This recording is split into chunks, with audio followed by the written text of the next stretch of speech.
আজি Tangla North Darrang senior secondary স্কুলত district legal service authority Udalguri জিলাৰ উদ্যোগত ছাত্ৰ-ছাত্ৰীসকলৰ মাজত ড্ৰাগছ সেৱনৰ সজাগতা সভা এখনি অনুষ্ঠিত হয়।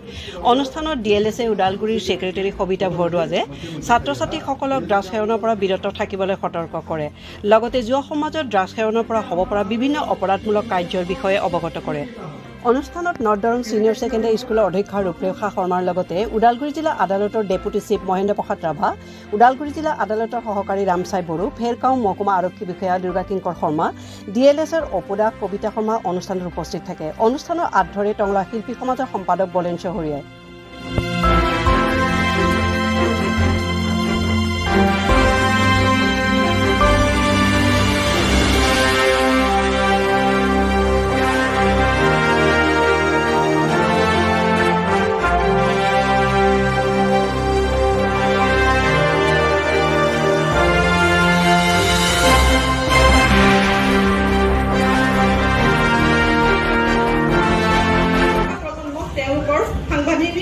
অধিকাৰসমূহ ৰাইটসমূহৰ বিষয়ে আৰু অৱগত কৰিব পাৰে।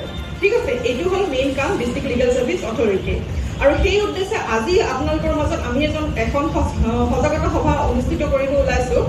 এই সজাগতা সভাখনৰ উদ্দেশ্য হৈছে আজি 26 জুন মানে এইটো international day against drugs abuse and illicit ট্ৰাফিকিঙৰ এগেইনষ্টত পালন কৰা হয়। ঠিক আছে, এতিয়া ড্ৰাগছ এবিউজ বুলি ক'লে কি বুজা তোমালোকে?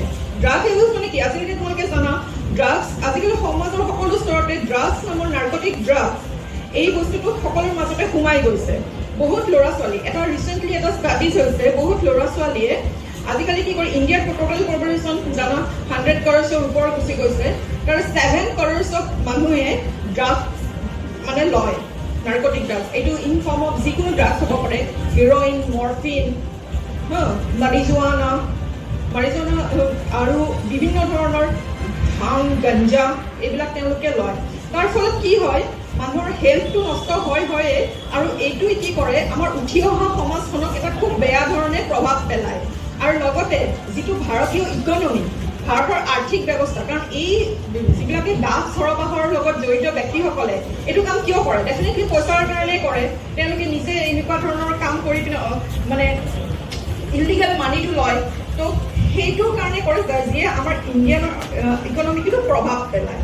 তো আপোনালোকৰ এই সমাজৰ উঠি অহা চাম আপোনালোকে এতিয়াৰ পৰাই শিকিব লাগিব বা নিজকে প্ৰত্যয় দিব লাগিব যে আপোনালোকে কেতিয়াও ড্ৰাগছ নলয়ো আৰু ড্ৰাগছ ব্যৱহাৰ কৰা লোকৰ পৰা আপোনালোকে আঁতৰত থাকিব। আৰু কোনোবাই যদি আপোনাক প্ৰৰোচনাও কৰে যে ড্ৰাগছ ল'ব লাগে, ড্ৰাগছ ল'লে এনেকুৱা হয়, এইটো হয়, বেনিফিট আছে, you have to say no to all those things, okay? কাৰণ আপুনি আজি ড্ৰাগছ ল'ব, এদিন ল'ব অকণমান ভাল লাগিব, দুদিন ল'ব ভাল লাগিব, কিন্তু থাৰ্ড ডে'ৰ পৰা ইউ উইল বিকাম এডিক্ট হৈ যাব। আৰু সেইখিনি নহ'লে কাৰণ আপোনালোকে এতিয়া ষ্টুডেণ্ট আৰু আপোনালোকে নিজৰটো আৰ্নিংছ নাই, পইচাৰ কাৰণে তেতিয়া পইচা লগা হ'ব। আৰু যেতিয়া ড্ৰাগছ ল'বলৈকে এডিক্টেড হৈ যাব তেতিয়া পইচাৰ কাৰণে আপোনালোকে যিকোনো ইলিগেল কাম কৰিব, কি কৰিব, বাধ্য হৈ যাব লাগিব। দুখীয়া মানুহখিনিৰ অৰ্থৰ অভাৱটোৰ সুযোগ লৈ আমাৰ যিখিনি লোভ দেখুৱাই তেওঁলোকক বাহিৰলৈ লৈ যায়। আৰু বহুতখিনি খবৰ পোৱা হয়, কিন্তু খবৰখিনি পাওঁতে বহুত দেৰি হৈ যায়।